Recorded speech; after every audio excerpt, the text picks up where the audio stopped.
There's been a constant rallying cry by some Tesla investors who believe that Elon Musk should be offered a compensation package. It's actually been 6.5 years since Tesla last announced a 10-year CEO Performance Award for Elon.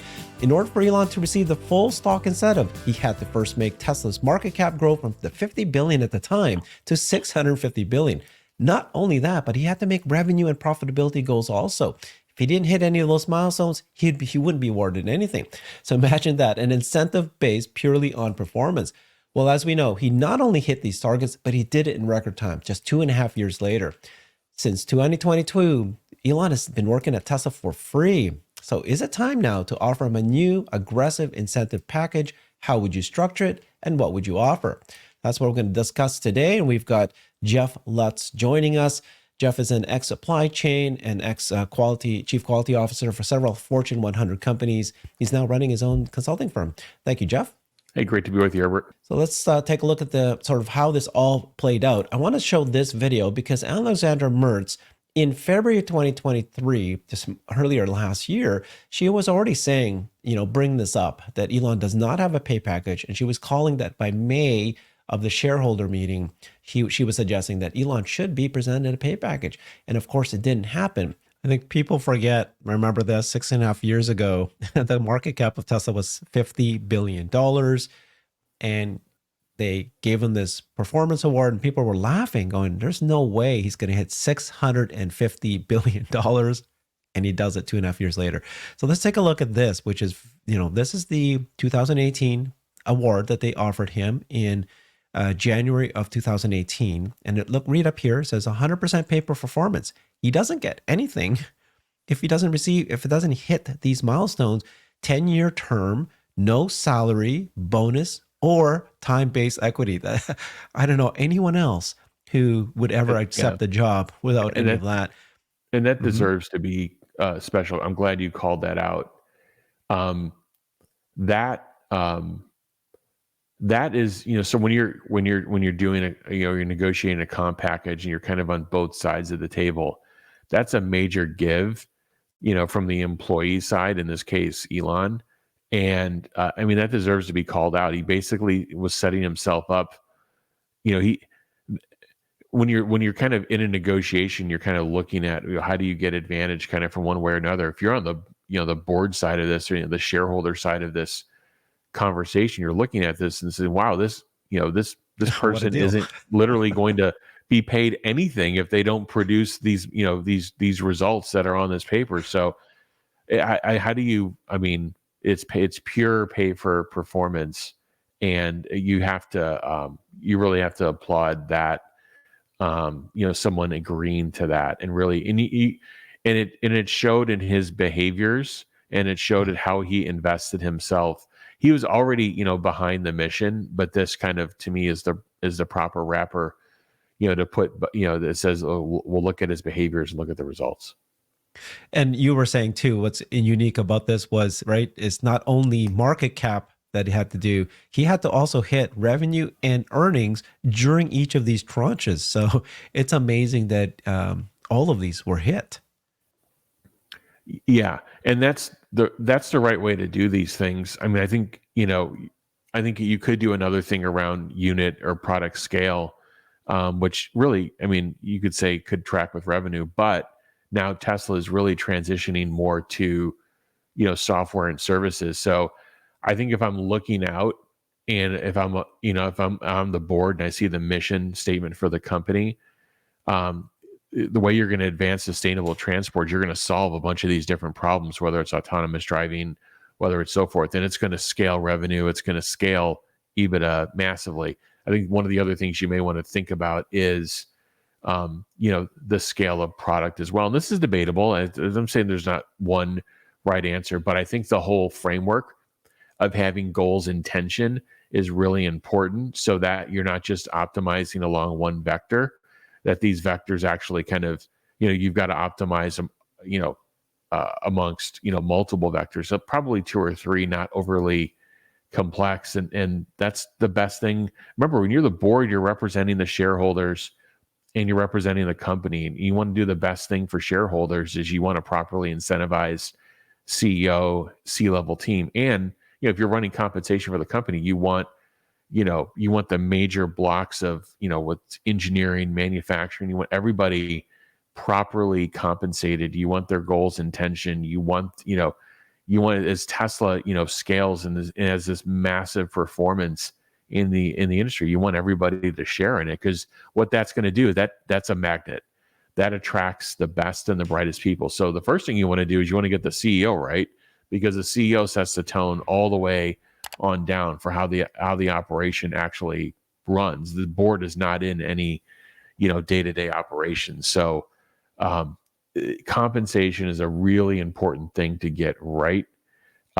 You can't look at just past performance and past compensation and say someone's got enough. That's that. Yeah. Again, on one side, I understand. On one side, where it's like, look, he's got basically 20% of the company. Yeah, you should acknowledge that. But the point is going forward, you want that company to not be the same size it is today. You want it to grow significantly. So you're looking for somebody like, and there's different CEOs that are needed at different times in companies. And what you're saying to Elon when you give him the new compensation package and you give him the new goals that are in tension with each other, that you're saying like you're the CEO for the next, for the next growth round. And he's already kind of articulated what that vision is. So why not just finish it and pay him? Okay. I appreciate that so much, Jeff. So there's two questions I want to ask you, but we're going to discuss this shortly after I set it up a little bit. But the first one is there's quite a number of people who don't think he should even receive incentive package. He's got enough shares. He's the richest man in the world. Just those shares alone, he's motivated. The second thing is, how would you structure this? There's different people are now throwing up ideas now that Elon said that would be nice. So let me set this up, and then I'm very curious what your suggestions would be on this. So this is Sawyer. So he goes, okay, I think Elon should receive a new incentive package from Tesla.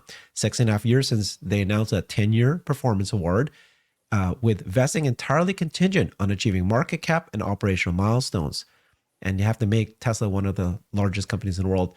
In order to fully vest, Tesla's market cap had to grow to 650 billion, an increase of almost 600 billion at the time, and important revenue profitability goals. Okay, they achieved that in 2.5 years after the 2018 incentive plan went into effect.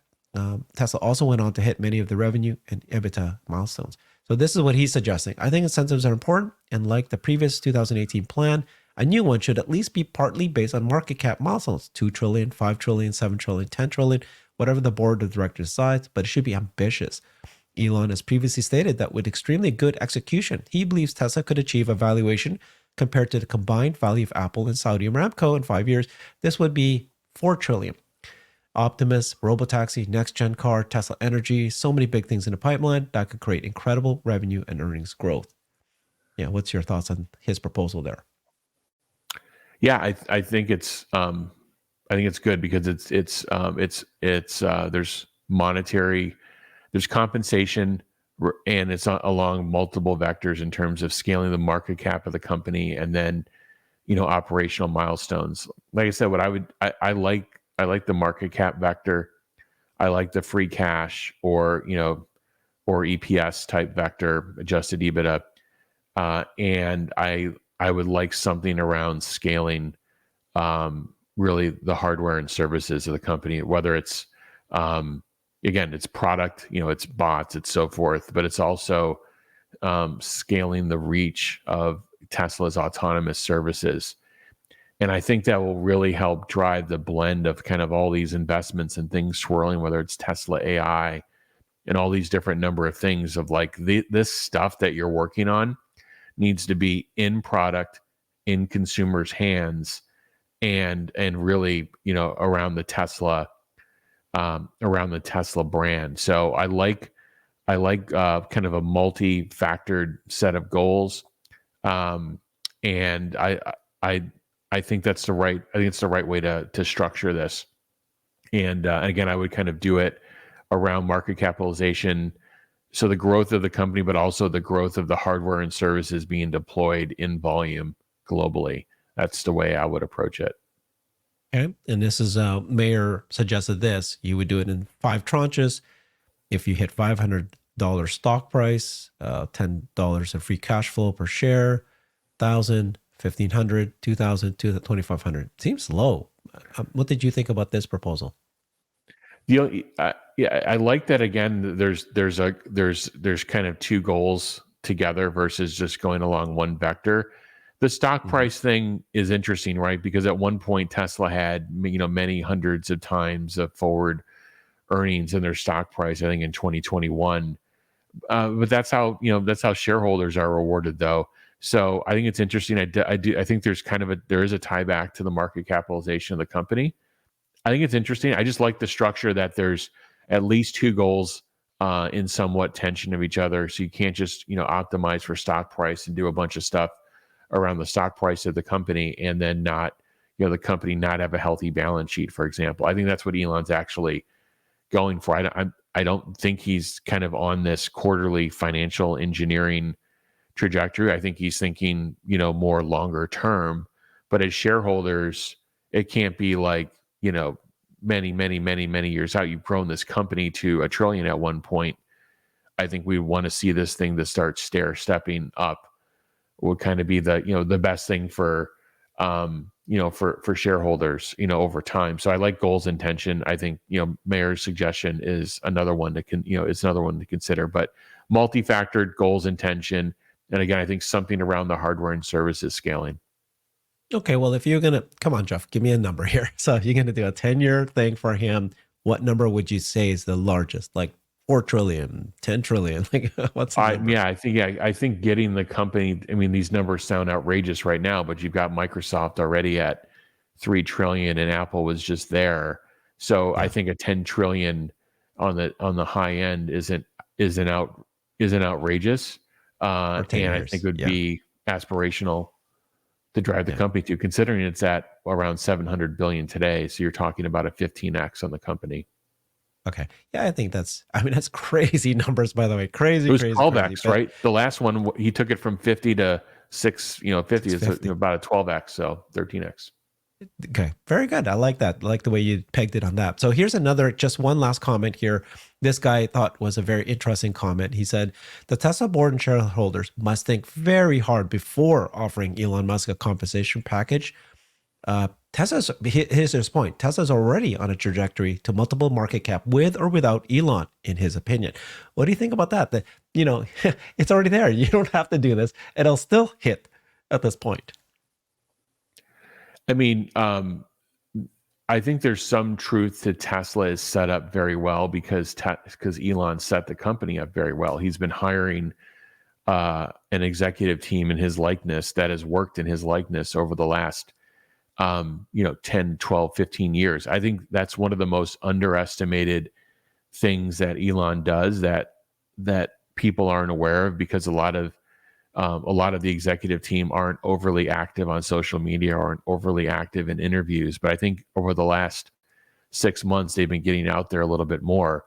But that's the best thing that he's actually done, is built up that team, and that team's been building their team. And when that team builds their team, that they don't want to be on the hook every time with Elon's direct staff. He doesn't want to be on the hook every time for not having a team below them that doesn't execute the way that Elon wants. So they've been basically stair stepping this thing, and and layer by layer in the company. I don't think there's a lot of layers in the company, but probably 5 or so layers in the company, all the way down from the CEO.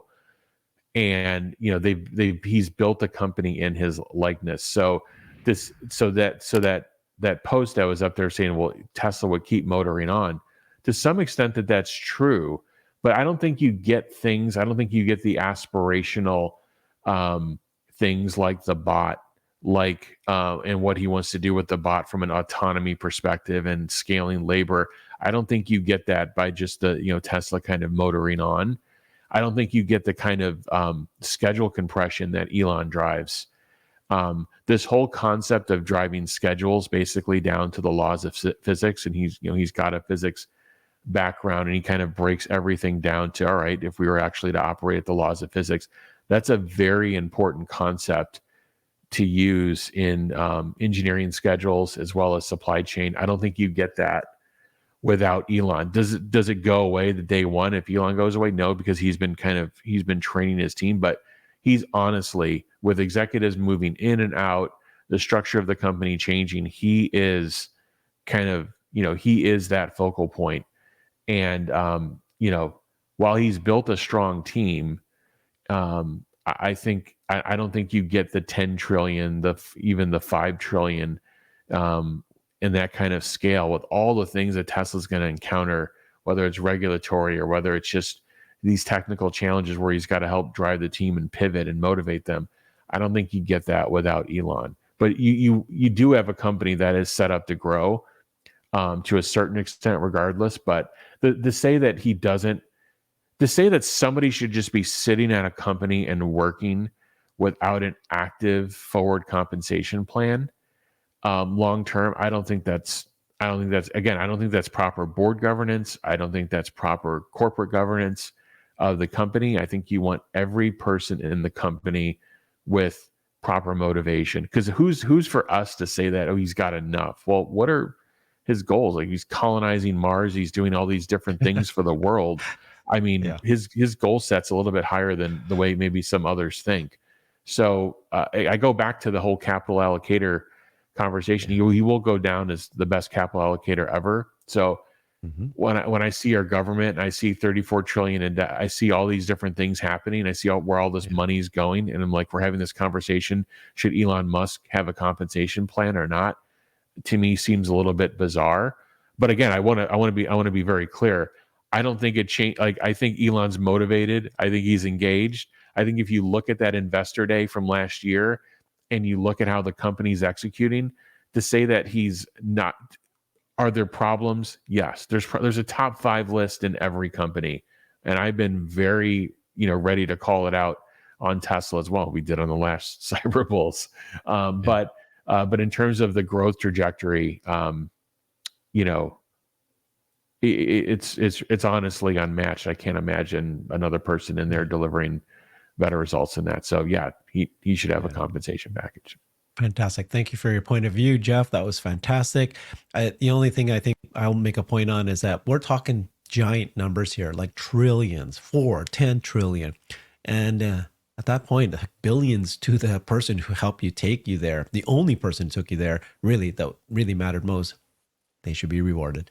Thank you so much, Jeff. Follow him on X at the Jeff Lutz. I've created a website that is the most comprehensive resource for the Tesla investor. Please check it out. Simply go to my website at herbertong.com.